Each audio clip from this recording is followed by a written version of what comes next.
Hello dears, ഇന്നത്തെ പവിത്രം പുത്തൻ എപ്പിസോഡിന്റെ വിശേഷങ്ങളിലേക്ക് സ്വാഗതം. ഇന്നത്തെ ഒരു എപ്പിസോഡ് ഒരു രക്ഷയില്ല കേട്ടോ. ഒരു പൊളപ്പൻ എപ്പിസോഡ് എന്ന് നമുക്ക് സംശയമില്ലാതെ പറയാട്ടോ. ആ ഒരു കോടതി രംഗങ്ങൾ, അടിപൊളി രംഗങ്ങൾ തന്നെയാണ് ഇന്നത്തെ എപ്പിസോഡിൽ. ഒരിക്കലും മറക്കരുത് കേട്ടോ കാണാന്. അപ്പൊ ഇന്ന് നമ്മുടെ വേദ നമ്മുടെ അച്ഛനെയും സഹോദരനെയും വെല്ലുവിളിച്ചുകൊണ്ട് ഇറങ്ങുകയാണ്. ആദ്യം നമ്മുടെ അച്ഛനും സഹോദരനും പറയുന്നുണ്ട്, നീ ഞങ്ങളുടെ കൂടെ വന്നാൽ ഈ കേസ് ഞങ്ങൾ പിൻവലിച്ചോളാം, അവനെ വെറുതെ വിട്ടോളും എന്ന് പറയുന്നുണ്ട്. അപ്പൊ നമ്മുടെ വേദ നൈസായിട്ട് നമ്മുടെ അച്ഛൻ്റെ കാറിൽ കയറുന്നത് പോലെ കാണിച്ചിങ്ങനെ ഡോറ് തുറക്കുന്നുണ്ട്. എന്നിട്ട് ഒറ്റ അടക്കുന്നുണ്ട്. എനിക്ക് നിങ്ങളുടെ ഔദാര്യം വേണ്ട എന്നും പറഞ്ഞ് നമ്മുടെ വേദം ഒറ്റ പോക്ക് പോകുന്നൊരു രംഗങ്ങളാട്ടോ നമുക്ക് കാണുവാൻ സാധിച്ചത്. അപ്പം നമ്മുടെ അച്ഛനും സഹോദരൻ നേരെ കോടതിയിലേക്കാണ്, വേദ വേറെ എവിടെയൊക്കെ ആട്ടോ പോകുന്നത്. അപ്പം നമ്മുടെ കോടതിയിൽ വിക്രത്തിനെ കൊണ്ടുവരുന്നുണ്ട്. അപ്പോൾ വിക്രത്തിനെ അന്വേഷിച്ച് നമ്മുടെ രാധ വരുന്നുണ്ട്, കൂട്ടുകാരൊക്കെ എത്തുന്നുണ്ട്. അപ്പോൾ വിക്രത്തിന് വേണ്ടി വാദിക്കാൻ നമ്മുടെ ആ ഒരു രാഷ്ട്രീയ നേതാവിൻ്റെ ആ ഒരു വക്കീൽ വരുന്നുണ്ട്. എന്നിട്ട് ആ വക്കീൽ നമ്മുടെ പോലീസ് കണ്ട് പറയുന്നുണ്ട്, ഇത് ജഡ്ജി അദ്ദേഹം പ്രത്യേകം ഫ്രെയിം ചെയ്ത കേസാണ്, ഇതിൽ നിന്ന് നിങ്ങൾക്ക് പിന്മാറുന്നതായിരിക്കും നിങ്ങളുടെ ഭാവിക്ക് നല്ലത് എന്നൊക്കെ പറഞ്ഞ് ആ വക്കീലിനെ ഭീഷണിപ്പെടുത്തുമ്പോൾ ആ വക്കീൽ ആ കേസിൽ നിന്ന് പിന്മാറുകയാട്ടോ. അപ്പം നമ്മുടെ വിക്രത്തിന് വേണ്ടി വാദിക്കാൻ നിലവിൽ ആരുമില്ല. അപ്പം നമ്മുടെ ജഡ്ജി ആ ഒരു കേസ് ഇങ്ങനെ വിളിച്ചിരിക്കുകയാട്ടോ. അപ്പം നമ്മുടെ ജഡ്ജി ചോദിക്കുന്നുണ്ട്, വക്കീലിനെ വെക്കാൻ കാശില്ലാഞ്ഞിട്ടാണോ ആരുമില്ലാത്തത്?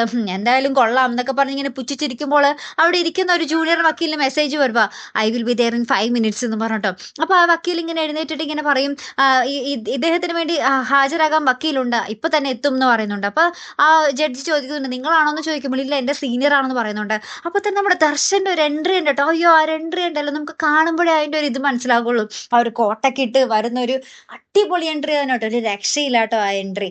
അങ്ങനെ നമ്മുടെ ദർശൻ വരുന്നുണ്ട്. അപ്പൊ എല്ലാവരും ഇങ്ങനെ ഞെട്ടി നിൽക്കുക കേട്ടോ. നമ്മുടെ ജഡ്ജി ഞെട്ടി നിൽക്കുന്നു, നമ്മുടെ വേദയുടെ സഹോദരൻ, പോലീസുകാരൻ, നമ്മുടെ എന്താ പറയുക വിക്രത്തിന് ആ ഒരു പരിചയം. വിക്രം അപ്പൊ ഇങ്ങനെ ഓർക്കുക, ഇത് വേദയെ അന്ന് രാത്രി വന്ന് കണ്ട ചെക്കനല്ലേ, വേദയെ നേരത്തെ കെട്ടാൻ പോകുന്നു എന്ന് പറഞ്ഞ ചെക്കനല്ലേ എന്ന് പറഞ്ഞ് നമ്മുടെ വിക്രം ഇങ്ങനെ ഓർക്കുവാട്ടോ.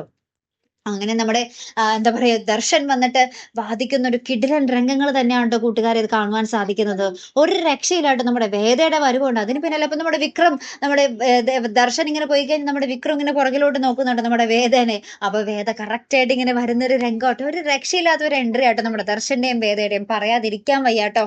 അങ്ങനെ നമ്മുടെ ദർശൻ പറയുന്നുണ്ട്, ഇദ്ദേഹത്തിന് ജാമ്യമില്ലാത്തൊരു വകുപ്പിലൊന്നും അല്ല കേസ് ഇപ്പൊ ഫയൽ ചെയ്തിട്ടുള്ളത്, അതുകൊണ്ട് വിക്രത്തിന് ജാമ്യം വേണമെന്ന് അപേക്ഷിക്കാനാണ് ഞാനിവിടെ ഹാജരായിരിക്കുന്നത് പറഞ്ഞ് നമ്മുടെ ദർശൻ പറയുന്ന കുറച്ച് നിമിഷങ്ങളാട്ടോ. അതിന് പിന്നാലെ നമ്മുടെ വിക്രത്തിനെ വിട്ടയക്കുകയായിരിക്കും അല്ലെ. വിട്ടയക്കാതെ വേറെ നിവൃത്തിയൊന്നുമില്ലല്ലോ. അപ്പൊ എന്തായാലും നമുക്ക് കാത്തിരുന്ന് തന്നെ കാണും. അപ്പൊ ഇതുപോലെ പ്രൊമോ റിവ്യൂസിനും എപ്പിസോഡ് റിവ്യൂസിനും ഒക്കെ നിങ്ങൾ മറക്കാതെ ചാനൽ സബ്സ്ക്രൈബ് ചെയ്യുക.